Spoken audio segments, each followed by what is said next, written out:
미국과 중국 간의 무역 갈등이 기업에 대한 제재로 번지면서 시장의 불안감이 커지고 있습니다. 이에 따라 사실상 연준의 금리 인하 압박이 거센 상황인데요. 오늘 새벽 공개된 FOMC 의사록을 보면 연준은 통화정책의 인내심을 당분간 지속할 것이라며 기준금리 동결을 시사했습니다. 미중 갈등 격화와 연준 통화정책 향방, 그리고 증시 전략까지 세워보겠습니다. KTB투자증권 영업부 이성훈 과장 나와 계십니다. 어서 오십시오. 네, 안녕하십니까. 네. FOMC 의사록을 보니까 통화 정책에 인내심을 갖겠다라고 하는 걸 보면 금리 인하는 물 건너갔다고 봐야 될까요? 금리 인하 물 건너갔다라고 볼 수는 없는 게 네. 지금 현재 같은 경우에 아직 미국과 중국의 무역 협상이 진행 중인 상황이라고 볼 수 있겠고요. 이 결과가 또 어떻게 되냐에 따라서 이 금리에 대한 방향 결정은 제가 봤을 때는 이제 가을 이후에 정확히 나오지 않을까 판단이 되고 있고요. 네.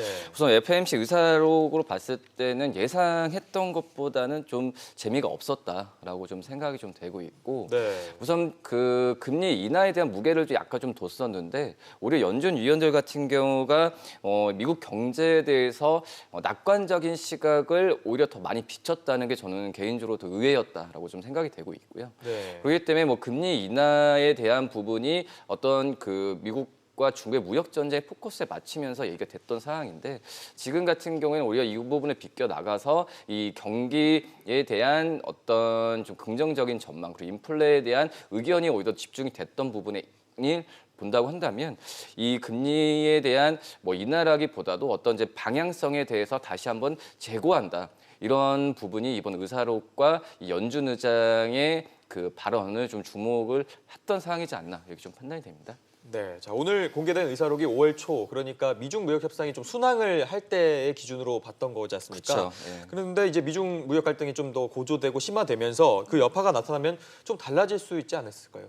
그렇죠. 가장 봤을 때도 이 미국과 중국의 무역에 대한 악화가 된다고 한다면 우선 그 미국 쪽에서의 고용 시장이 안 좋아질 확률이 굉장히 높거든요. 예. 왜냐하면은 이 미국으로 수출하는 그런 IT 기업들이 많은데 그거에 대한 공장에 있는 노동자들과 어떤 생산량에 대한 감소에 의한 어떤 하부 업체들에까지도 피해가 가고 있기 때문에 이 고용 시장에 대한 그 불안감이 된다고 한다면 이 금리 인하에 대한 가능성도 굉장히 크다라고 좀 말씀을 드릴 수 있겠고요. 예. 우선 연간 2,500억 달러 규모의 그 25%의 관세를 하고 또 3천억 달러 규모에 대한 관세에 대한 부분이 결정이 나진 않았지만 이 부분이 결정이 된다고 한다면 이 내년 같은 경우에 오히려 재료금리 수준으로 떨어질 가능성이 이 고용시장 여파와 함께 직결될 가능성이 좀 있지 않을까 이렇게 판단이 되고 있습니다. 네. 그렇기 때문에 지금 제가 봤을 때는 최근 한 4, 5개월 한마디로 가을까지는 약간의 좀 계속 과도기 상황으로 아마 그 기준금리 동결을 유지하고 계속 살펴보는 쪽으로 가지 않을까 이렇게 좀 판단이 되고 있습니다. 네. 네. 미중 무역 갈등이 고조되면서 증시 상황을 좀 보면요. 뉴욕 증시가 퀄컴 같은 이 기술주를 중심으로 하락했더라고요. 네, 우선은 지금 현재 기술주들의 등락폭이 굉장히 심한 건 사실이다라고 볼 수 있겠고요.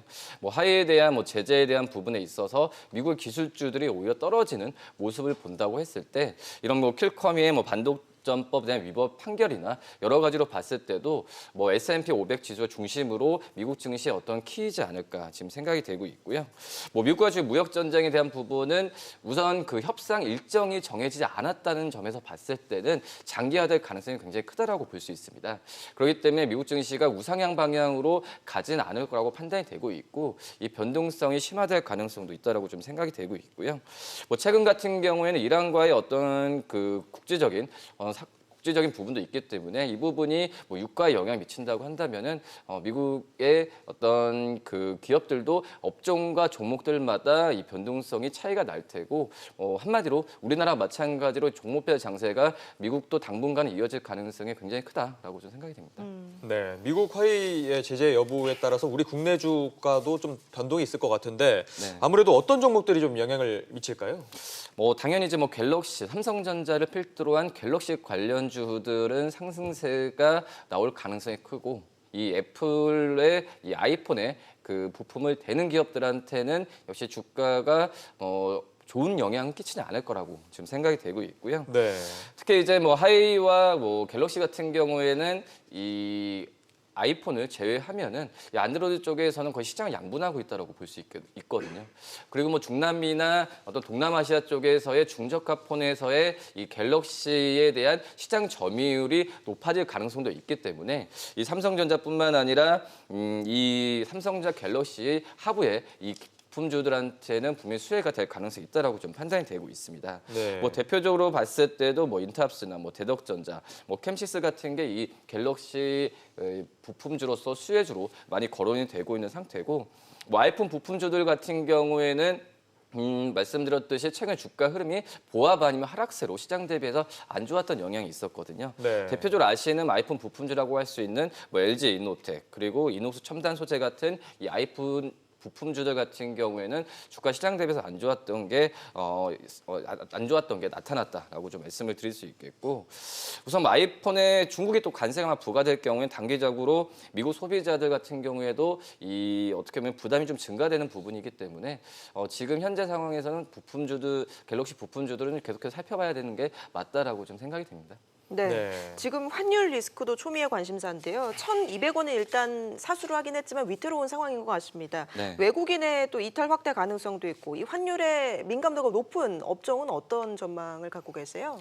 네, 뭐 원달러 환율이 2년 3개월 만에 좀 최고치를 지금 기록하고 있는데, 여기에 지금 현재 그 미국과 중국의 무역 분쟁과 뭐 여러 가지 우리나라 기업들의 펀더멘탈도 견고하지 않기 때문에 외국인의 순매도가 복합적인 요인으로 당연히 나올 수밖에 없는 상황이다라고 좀 생각이 되고 있고요. 네.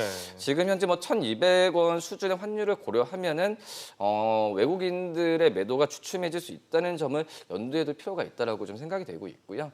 어떤 1,200원이 어떤 고점으로서 그 고점으로서 외국인의 순매도는 좀 줄어들 확률은 굉장히 높다라고 생각이 됩니다.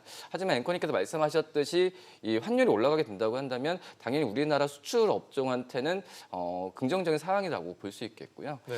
이 달러가 강세가 되는데 이 달러 강세가 다른 신흥국들의 통화 대비해서 원화가 너무 절하됐던 부분이 있어서 오히려 역발상을 생각한다면은 가격 경쟁에서는 우위가 될 수 있다는 부분이거든요. 그렇기 때문에 대표적인 이 원화 약세 시기 때 주가를 측면에서 본다고 한다면 뭐 자동차 업종, 그리고 호텔 레저, 미디어 업종 같은 경우가 주가가 상승세가 좀 컸기 때문에 이런 업종을 좀 살펴볼 필요가 분명히 있다라고 좀 생각이 됩니다. 네. 네. 자, 어제는 정부가 이 바이오 헬스 산업에 대한 투자 육성 계획을 발표했지 않습니까? 네네.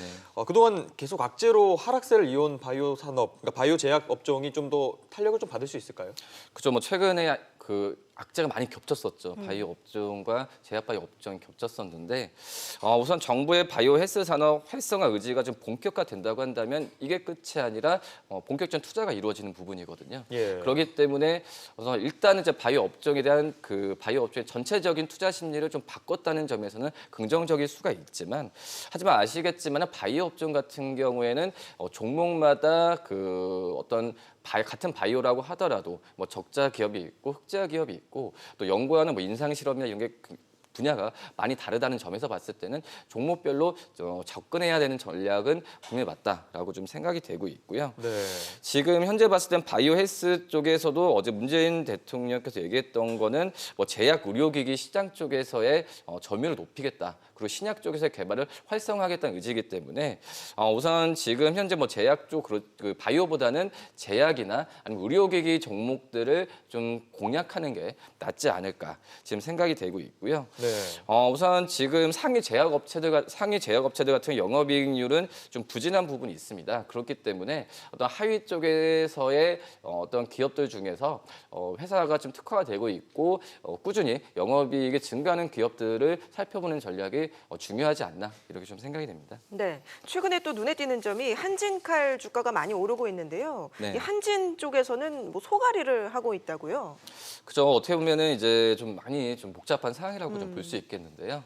어떤 이제 한진칼에 대한 그 내정, 한마디로 조원태 회장이 대표이사로 내정에 대한 부분이지만 뭐 지분이나 이런 부분이 신속하게 지금 가는 부분이 지금 약간 브레이크가 많이 걸려 있다라고 좀 생각이 되고 있고요.